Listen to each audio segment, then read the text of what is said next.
그러므로 인자야 너는 고객에게 예언하여 이르기를 주 여호와께서 이같이 말씀하시되 로스와 메섹과 두발 왕 고가 내가 너를 대적하여 너를 돌이켜서 이끌고 북쪽 끝에서부터 나와서 이스라엘 산 위에 이르러 내 활을 쳐서 내 왼손에서 떨어뜨리고 내 화살을 내 오른손에서 떨어뜨리리니 너와 내 모든 무리와 너와 함께 있는 백성이 다 이스라엘 산 위에 엎드러지리라.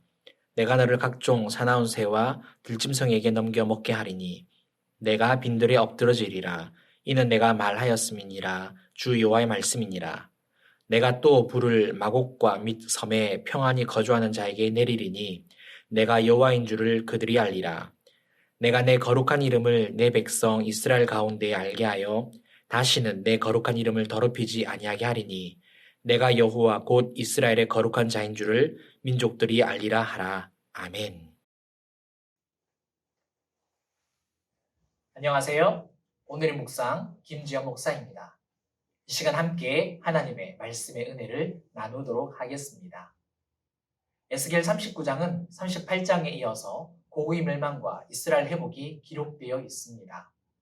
바벨론에서 돌아온 이스라엘은 매우 연약하였기 때문에 만에 하나 다른 나라들이 침략을 하게 되면 속절없이 무너질 수밖에 없었습니다.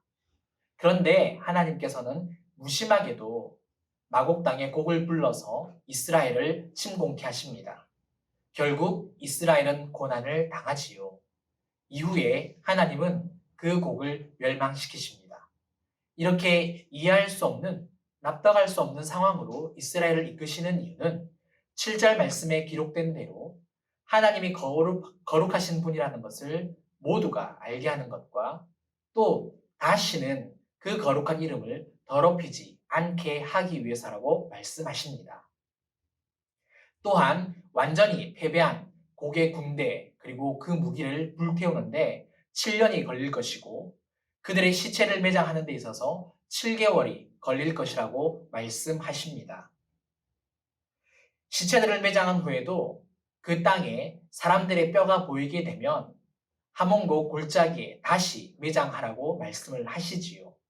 이런 명령을 하시는 이유는 그 땅을 정결해 하게 해야 된다라고 12절, 14절, 16절 하반절에서 이야기를 하고 있습니다. 그러면 왜 이런 명령을 주시는 걸까요? 가나안 땅의 주인이신 그 하나님이 참으로 거룩한 분이시기 때문입니다. 그래서 하나님께서는 이스라엘에게 이 명령을 주시는 거죠. 게다가 25절을 보시면 하나님은 열심을 내어 야곱의 사로잡힌 자를 돌아오게 하며 이스라엘을 온 족속에게 하나님의 사랑을 베풀겠다라고 말씀을 하시죠. 이렇게 하시는 이유도 역시 하나님의 거룩하신 이름 때문입니다. 따라서 에스겔 39장 전반에 걸쳐서 하나님은 자신이 거룩하시다, 거룩하신 하나님이라는 것을 계속해서 가르쳐주고 말씀하고 계십니다. 하나님은 왜 이렇게 이스라엘과 여러 민족들에게 그 자신의 거룩하심을 나타내고 드러내시는 걸까요? 그것은 바로 이스라엘과 여러 민족들이 그 하나님을 경외하게 하기 위해서입니다. 하나님이 이스라엘에게 참으로 원하셨던 것은 하나님의 경외였습니다. 지금 이 시대를 살아가는 우리에게 요구하시는 것도 하나님을 경외하는 삶입니다. 사회의 각 분야를 보게 되면 많은 사람들이 존경을 받습니다. 그 중에서 존경받는 사람들을 보게 되면 일반 사람들과는 좀 다르다는 것을 알 수 있죠. 몇몇은 일반 사람들과는 달리 특별한 능력을 가지고 있기도 하고요. 또 다른 사람들이 이루어내지 못한 위대한 업적들로 그렇게 모습을 보여줍니다. 따라서 같은 사람이다 할지라도 그러한 능력이나 업적을 통하여서 전혀 다른 모습, 구별된 모습을 우리에게 보여주고 있는 것이지요. 그렇다면 믿는 성도인 우리는 왜 하나님을 경외해야 할까요? 하나님은 온 세상이 죄로 가득 차 있다 할지라도 유일하게 죄가 없으신 하나님이시기 때문입니다. 뿐만 아니라 곡의 군대와 무기를 7년 동안 불태우고 또 그들의 시체를 7개월 동안 불태우게 한 정말 어마어마한 그러한 규모를 가졌던 강력한 곡도 한순간에 불꽃으로 사르게 하시는 그러한 능력을 가지신 분이 하나님이시기 때문이죠.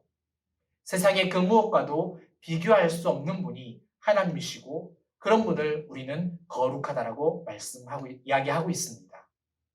사랑하는 성도 여러분, 그렇다면 우리 삶 가운데서 마곡당의 곡과 같은 고난이 찾아올 때에 참으로 좌절하거나 또 낙심하거나 힘들 때가 있지 않습니까? 문제는 무엇이냐? 그런 고난이 찾아올 때에 우리는 그 고난에 대해서 아무런 영향력도 끼칠 수가 없으며 그 고난을 다스릴 수 없다는 사실이죠. 그러나 하나님께서는 그 고난조차도 주관하실 수 있는 위대한 분이십니다.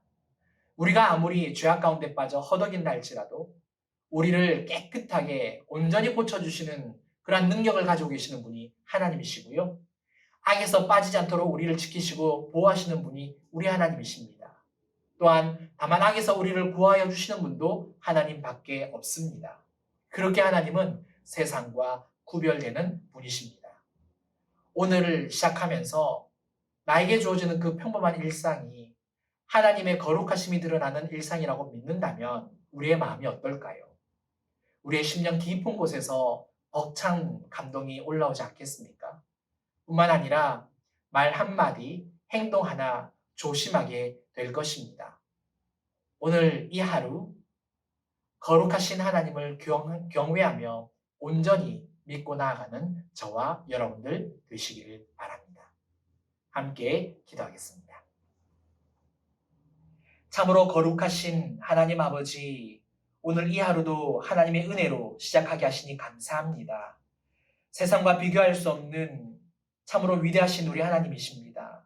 그 하나님 우리는 거룩하다, 거룩하다, 거룩하다라고 고백합니다. 거룩하신 그 하나님을 온전히 경외하며 살기 원하오니 성령으로 우리와 함께하여 주시고 그 하나님을 경외함으로 하나님을 기쁘시게 해드리는 참 소중한 하루 될 수 있도록 인도하여 주시옵소서. 말 한마디, 행동 하나 참으로 조심하여 하나님께 영광 올리도록 인도하여 주시옵소서. 감사드리며 예수님 이름으로 기도드리옵나이다. 아멘.